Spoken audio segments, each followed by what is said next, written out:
I've tried to say this intro multiple times, but I just can't get it out.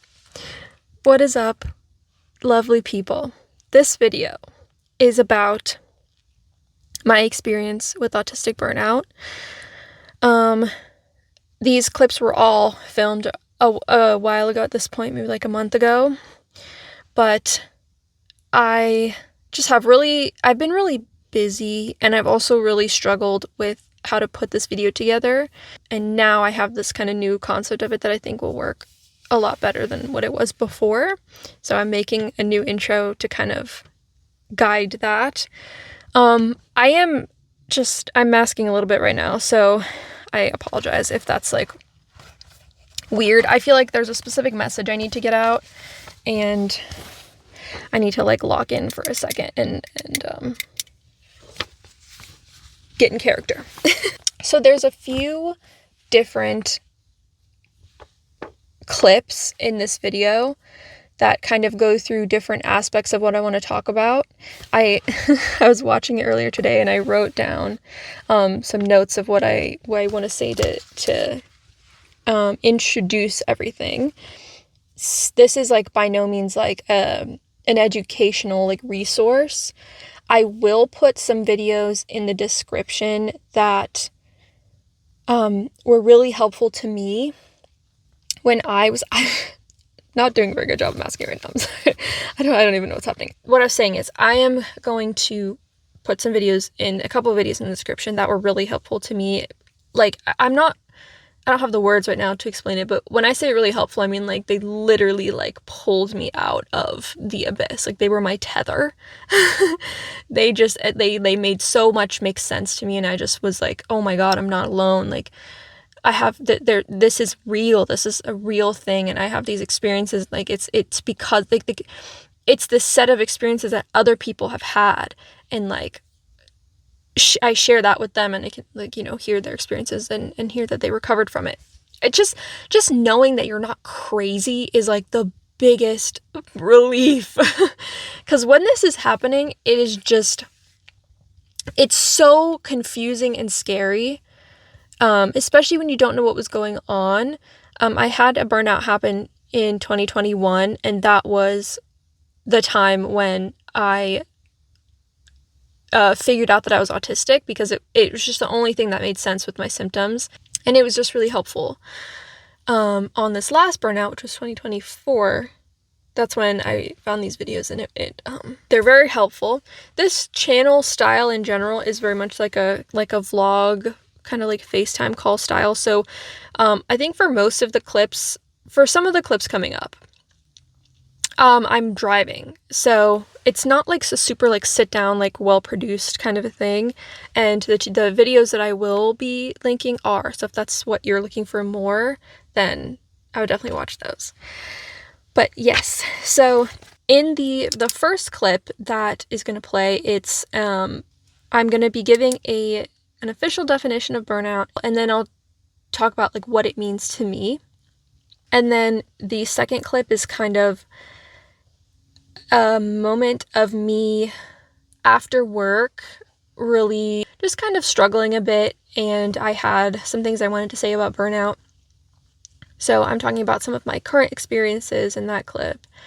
And then the third clip is just going to be, it's just me sitting in my car just like this, and I am going to talk about some past experiences that I've had.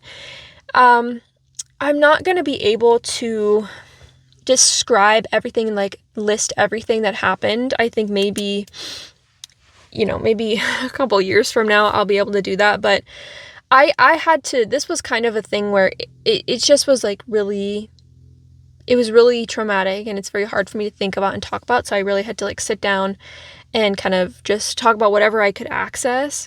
And I literally cannot remember what I said at all, because I'm like, I like, my brain won't let me think about it too much. But I just want to like let you know ahead of time that like, especially in that clip, it does get like, I'm describing like some very like dark things. There's not any self-harm that I discuss at all. That wasn't really a thing that was happening to me. And there was no attempts, but I am talking about like ideation, like ideation. So, yes, let's just get into the first clip. I do want to warn you that I am driving in that clip, so it's when it cuts to the clip, there's going to be that background noise. I'll try to make it as bearable as possible, but unfortunately, even when I'm using this microphone, sometimes it just picks up the background noise. My car also just does have a lot of road noise as well. But yeah, let's just go to the clip. So I guess I'll start with what is burnout, what is autistic burnout specifically, and I'll put an official definition here. All right, so this is from the National Autistic Society website, which is a UK organization. This definition comes from Dr. Dora Raymaker, who I believe this study that's mentioned here about burnout, I think that was the first major study about burnout, if I'm not mistaken. But anyways, so the definition they have here is autistic burnout is a syndrome conceptualized as resulting from chronic life stress and a mismatch of expectations and abilities without adequate supports. It is characterized by pervasive, long-term, typically 3 or more months, exhaustion, loss of function, and reduced tolerance to stimulants. And then under the characteristics and impact, the research participants described the experience of autistic burnout as chronic exhaustion, loss of skills, and reduced tolerance to stimulus. They described it as affecting every part of their lives and lasting for long periods of time. Many first experience autistic burnout during puberty, graduation from secondary education, or at other times of transition and changes in developmental expectations. Autistic burnout had many negative effects on their lives. Many highlighted difficulties with their health, especially their mental health. They talked about struggling with independent living, loss of self-belief, and being frightened that the loss of skills from the autistic burnout might be permanent. They also talked about a lack of empathy from neurotypical people who had difficulty understanding or relating to the autistic person's experiences. Some people related an increase in SI and behavior. I really like this one just because it is so much from the perspective of people actually going through it, and so it actually describes what happens in our experience rather than just a list of kind of like outwardly apparent symptoms. There's some symptoms listed here on leedsautismaim.org, which I actually don't know anything about, but I liked their graphic here. So some common symptoms of burnout include difficulty to perform daily tasks and executive functioning issues, increased susceptibility to meltdowns and shutdowns, difficulty making decisions or making decisions too quickly, extreme fatigue, low mood, skill regression and reduction in coping strategies, emotional regulation difficulties, increase in autistic and other co-occurring condition symptoms, for example, frequency of chronic pain flares, withdrawal from activities such as socializing or exercise, not able or not wanting to take part in special interests, difficulty with self-care, possibly not able to do this at all, isolation or loneliness, and a loss of support networks, heightened stress and anxiety. So, yeah, I just thought that was good to add some other symptoms in there. But this is kind of my personal, I guess, definition of it. Honestly, I wish that it had a different name because I think it can be quite confusing because what people often think of is burnout, is just a burnout that everybody gets, but it's not really comparable. So to me, autistic burnout is what happens when the things you have been doing have been pretty far outside of your actual capacity. So you've been doing more than you're kind of capable of. I think that sometimes people will use spoon theory. So it's kind of like you're borrowing energy from the future. And burnout is what happens when your nervous system just breaks down. And for me, at least, I don't know that it will ever recover. I don't know that it will ever be the same again. My capacity for things and my abilities have greatly decreased since the really bad burnout that I've had. And I think that I just don't see that really changing. Obviously, like, I'm going to try my best and things, but I find it a lot more helpful to be like, okay, I'm not going to count on my disability changing. I'd rather just accommodate myself where I'm at. But yeah, that's kind of a quick definition. If I can go into more detail, from my experience, it's like this feeling that like builds, this feeling of overwhelm. Overwhelm is the best word that I have that I can describe it, but it doesn't really do justice. That it just builds and builds and builds and builds and builds and builds and builds, and then one day everything just crashes and burns. And I'll go into a lot more detail about what that can look like and what some different symptoms and effects have been for me.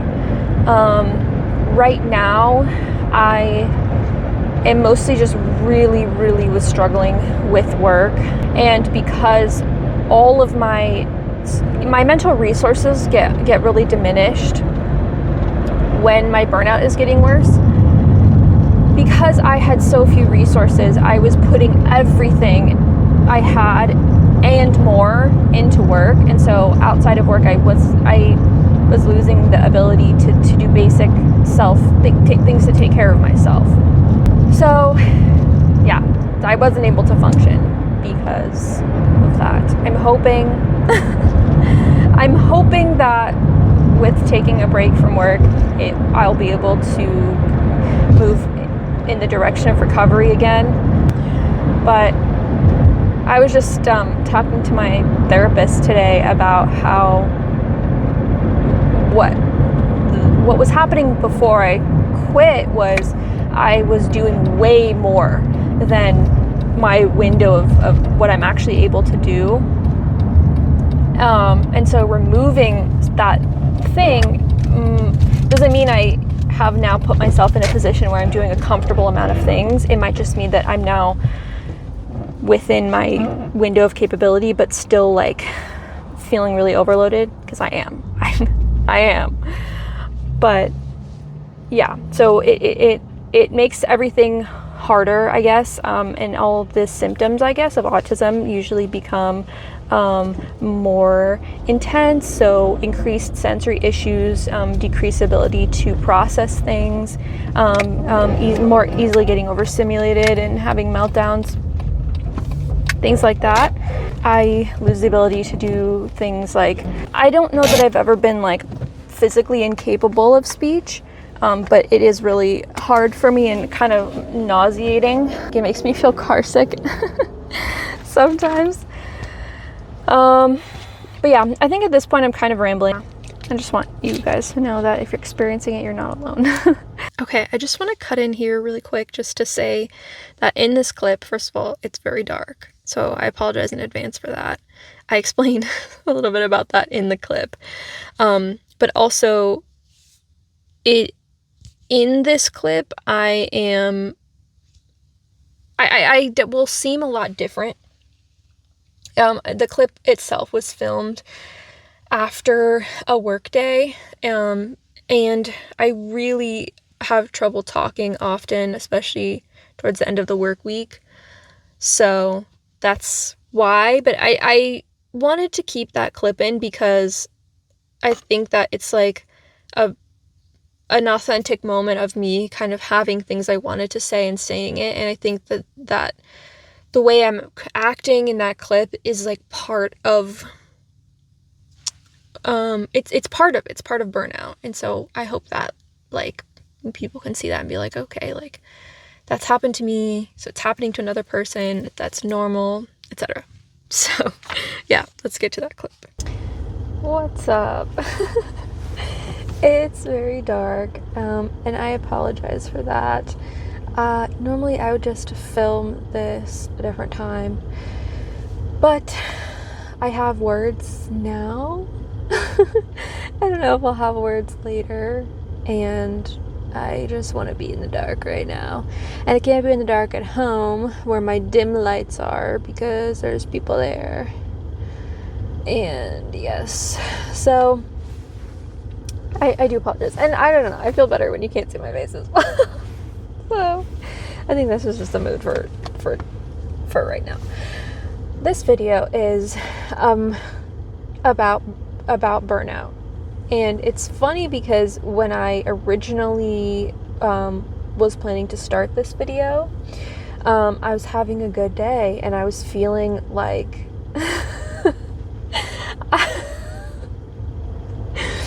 I was feeling like not really imposter syndrome. I don't think imposter syndrome is the right word for it, but I was feeling like oh, it's not as bad as why do I keep saying it's so bad? Why do I feel like why do I think it's so bad? And I'm having trouble explaining it, but I was feeling like this inadequacy of why am I doing all this? Why am I, leaving work? I'm going to be taking leave, I'm going to be on leave, and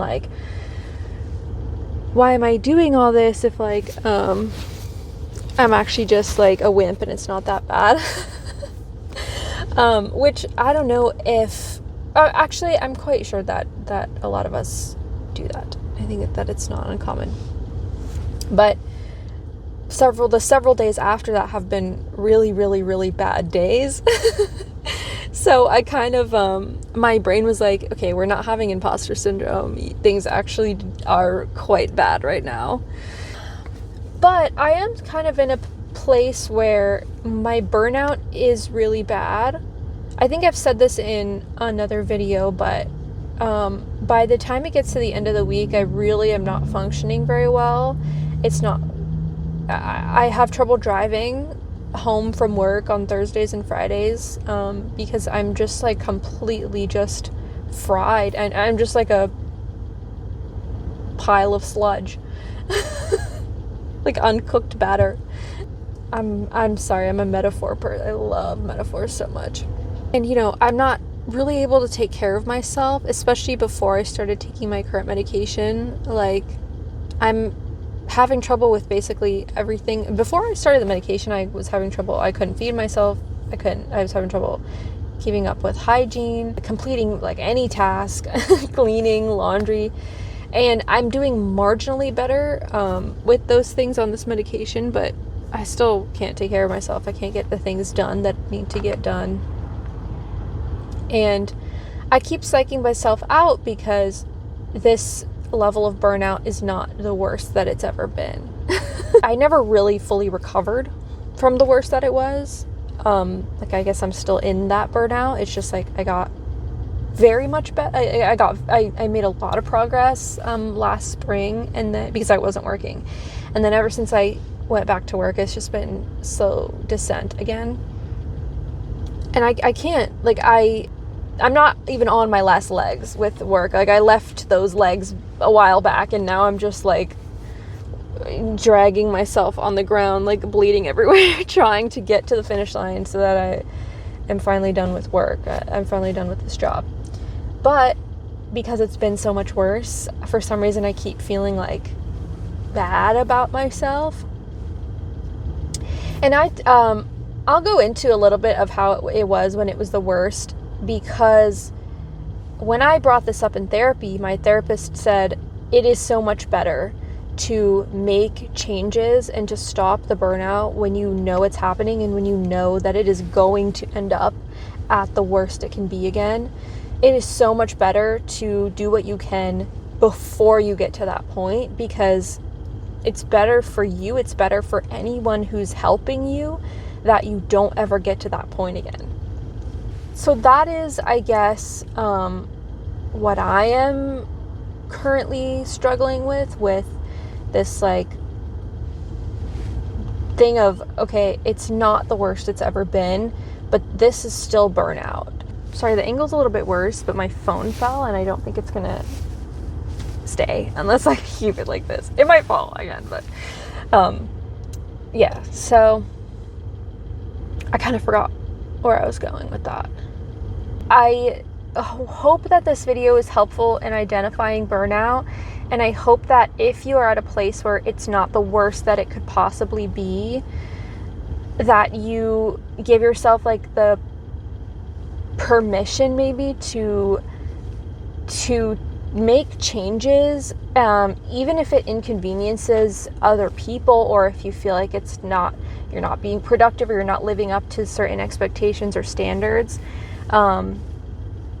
I would say prioritize stopping the progression of burnout and recovering, even if it's like you can technically still keep going. I had spent a really long time just way over my capabilities and my capacity, but I kept being like, okay, but I physically can't keep going, so I just kept making myself, like, I just thought I had to. I thought there was no other option than to just keep going. I want to express like how bad it can get, not to like scare anybody, but hopefully, first of all, like if anybody else is going through these things, like, so for you to feel like it's not just you, and there's an explanation for this, and it's something that you can fix.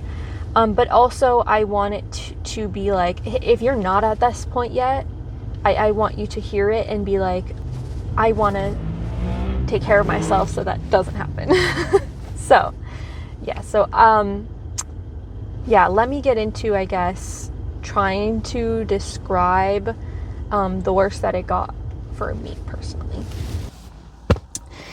Alright, so I'm going to now go into I'm just remembering how the last clip ended, and I was like, I'm about to describe how it was when it was the worst, and then I got overwhelmed and I couldn't tackle it in that moment. But I'm gonna try and tackle it now because I need to release this video. So, yes, I think all of my the thing you say before, not hedging, but like my pre-statements have been said.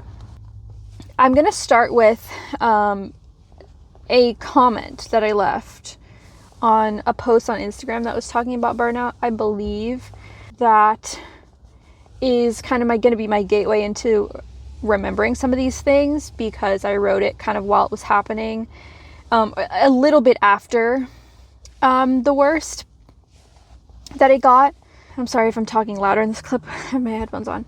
I'm literally out of breath right now because I'm like, oh, I hate this so much. But okay, I hate this topic, but like I really want to talk about it because I think it's important.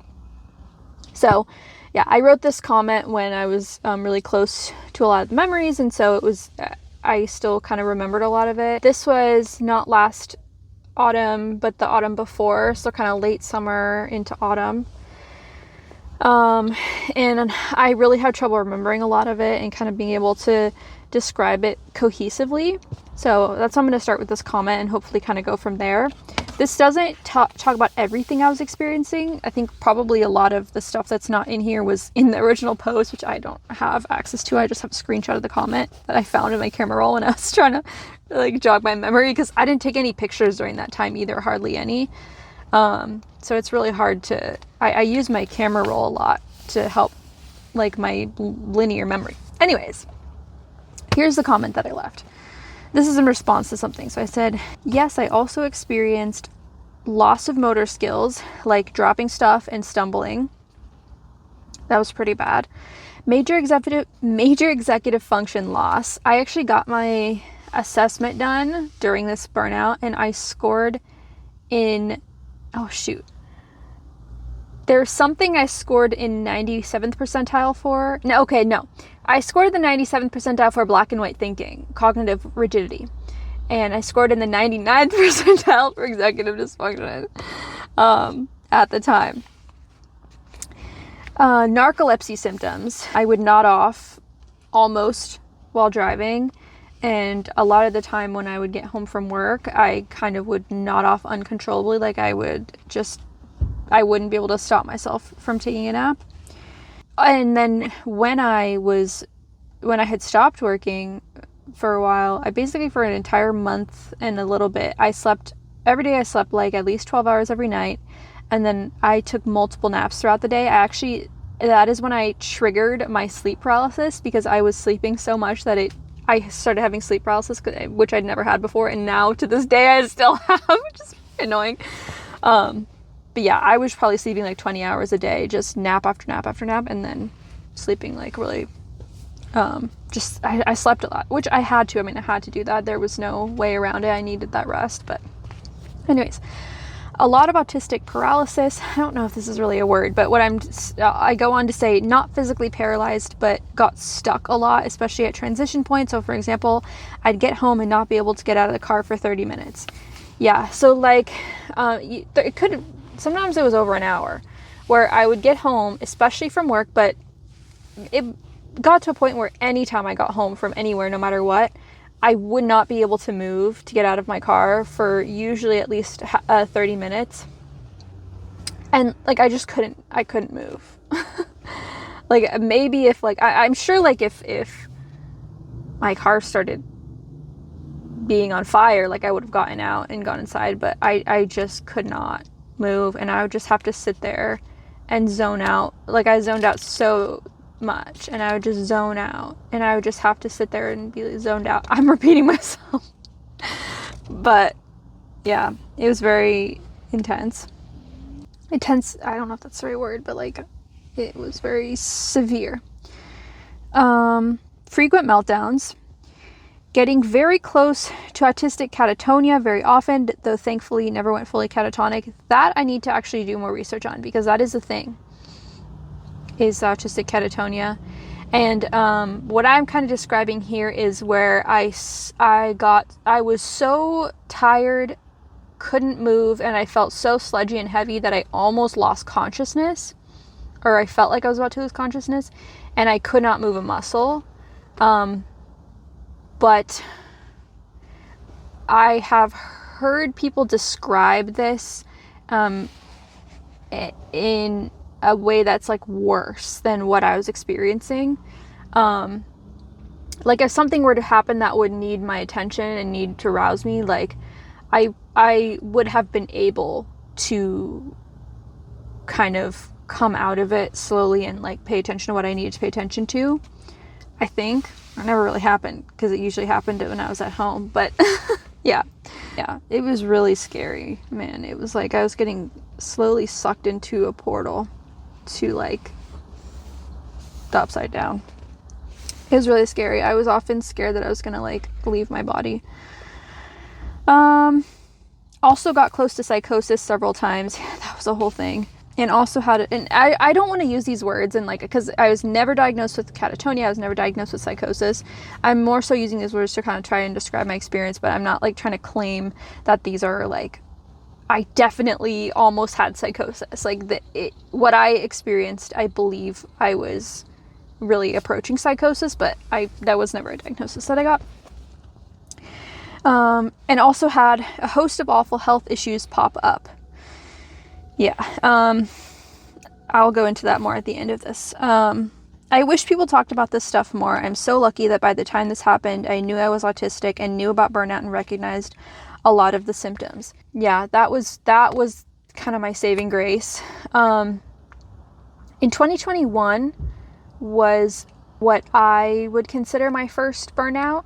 And this what I'm talking about was 2024. So in 2021 is what I would consider my first burnout. And that was kind of the catalyst for me looking into these things more and really looking into autism seriously, because I just couldn't find any other explanation for what happened. It was just like everything just crashed and burned. And it was after a period where I was technically functioning pretty well, but I didn't have almost any memories of that time period.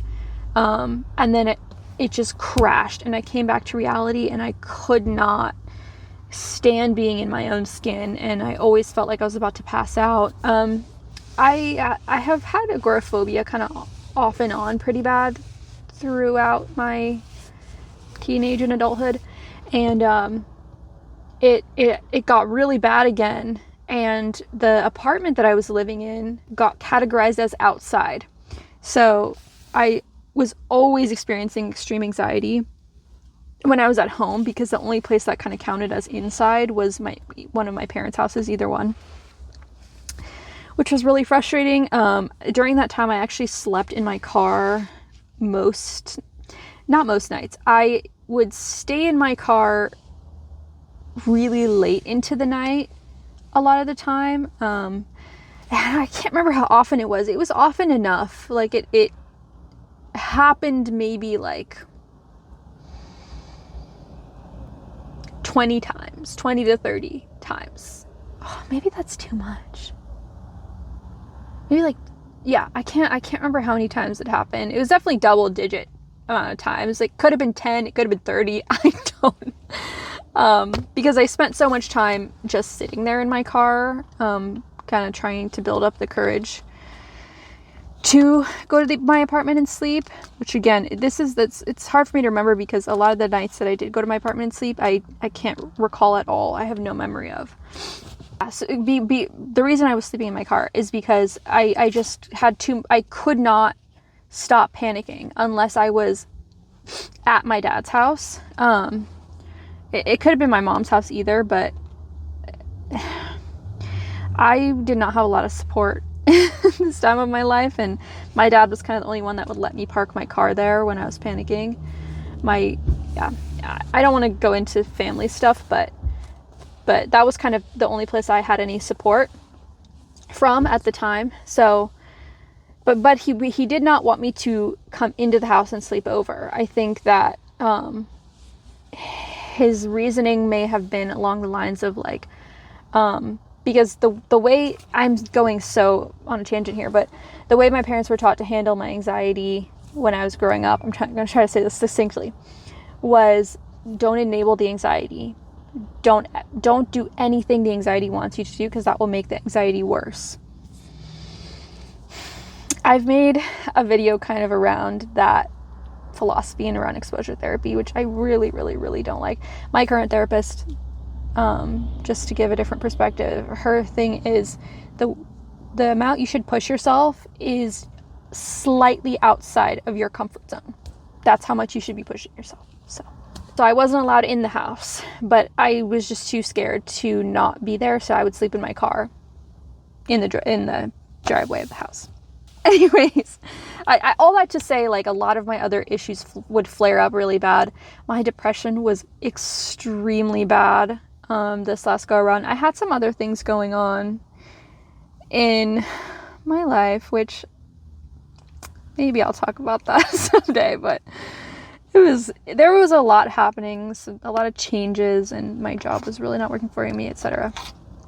But yeah, my depression was really bad, and trigger warning for SI. My ideation was really, really bad. I just so badly wanted to not see the next day. I never was like, it was never active. Like, it was always like passive ideation. But man, like, I just remember so many times. I remember so vividly what I was looking at. A lot of the times that I was thinking that I just cannot stand the idea that I might still be here tomorrow. Oh my gosh. Let me go back to the comment.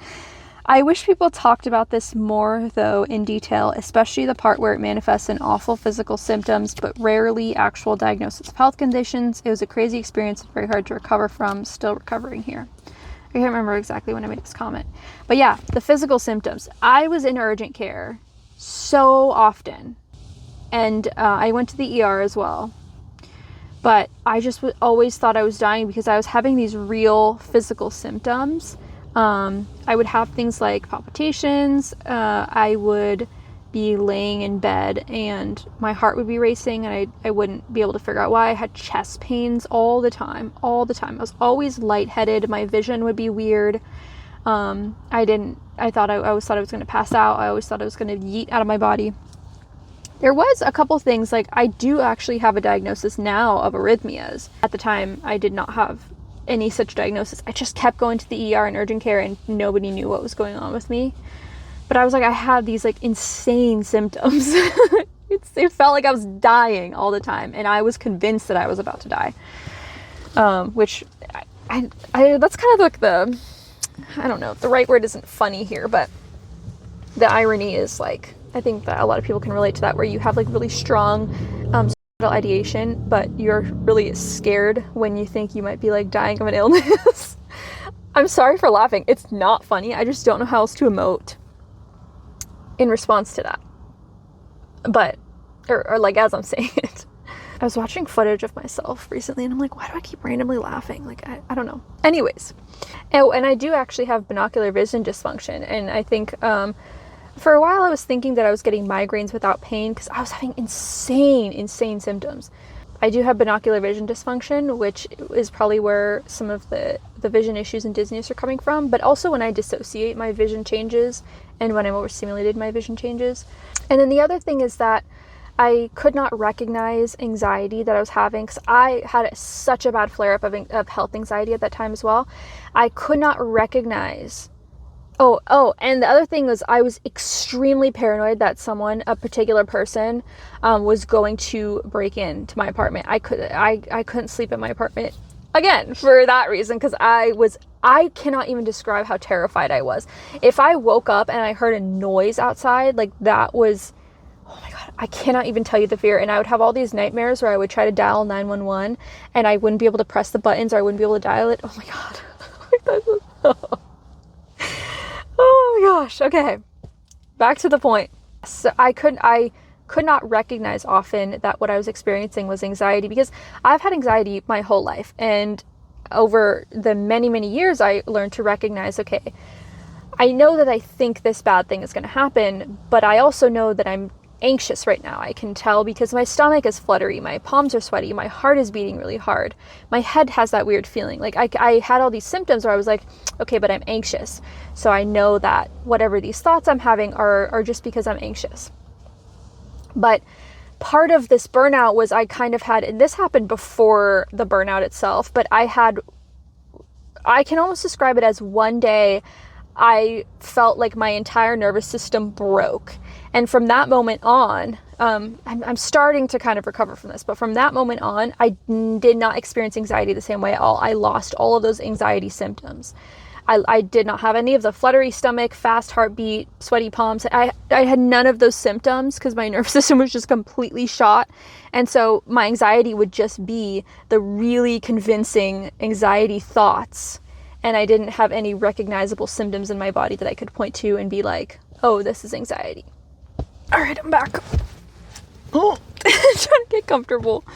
Usually if I'm like on a flatter surface, I will be rocking when I'm stressed like this, but I'm like molded into my car seat and also like I'm just uncomfortable no matter how I'm sitting. So I always have to sit weird.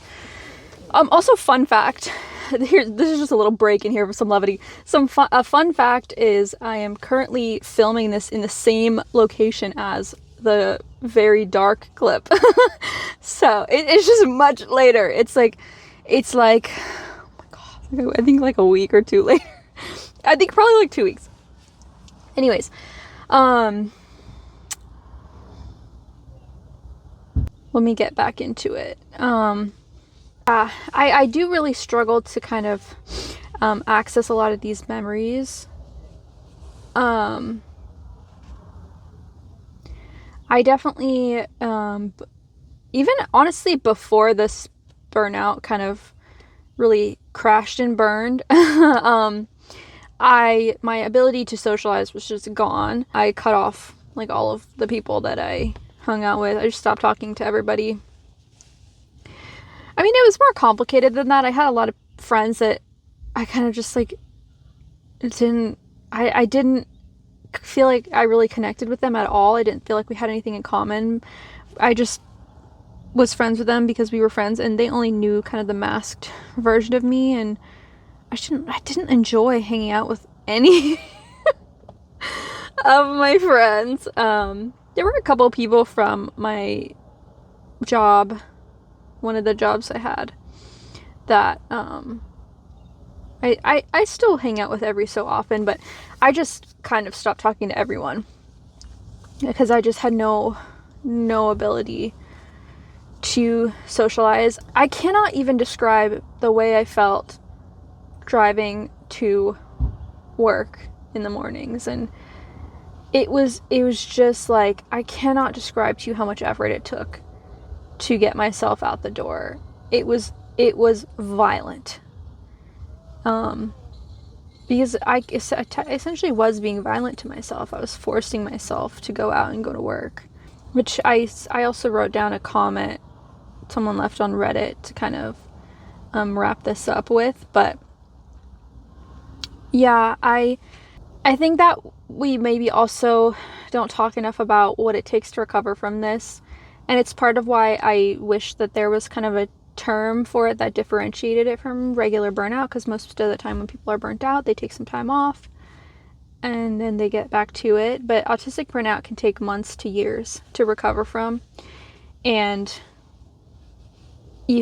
for me, I had to do so much. I didn't work for maybe a month and a half. It was supposed to be a month, but the day I was supposed to go back to work, I just completely broke down. I was like, I'm not ready for this. When I went back to work, I only worked 3 days a week, and I did that for mid-November until the end of December. And at the end of December, I realized I had no memories again of what the heck I had even been doing for the past month and whatever. And so I was like, man, this isn't working. But I was not able to pay my bills with the money I was earning, and I was receiving financial help. But the family member who was financially helping me was putting a lot of pressure on me to increase my hours, and so essentially kind of made me, well, this person wanted me to go back to full time, but I was like, I can't even function on 3 days a week. So I went to 4 days a week, and I knew before I did it, I knew while I was asking, I knew it was not the right thing to do. But I felt like I had to. So I increased to 4 days a week, and yeah, I couldn't do it. And I was telling everyone, I need to quit this job because I'm not going to have a choice soon. I told everyone in my life that could have helped me. Everyone, family, professionals, everyone in my life. I was telling them, I'm going to lose the choice. I'm going to lose the choice. And I feel like I wasn't really taken seriously. And inevitably, that's what happened one day. Because I knew there was going to be a day where I would not be able to force myself to go out the door. And that happened. And I just quit on the spot. I never went back to that job. And I hate that. I hate that that's the way I left that job.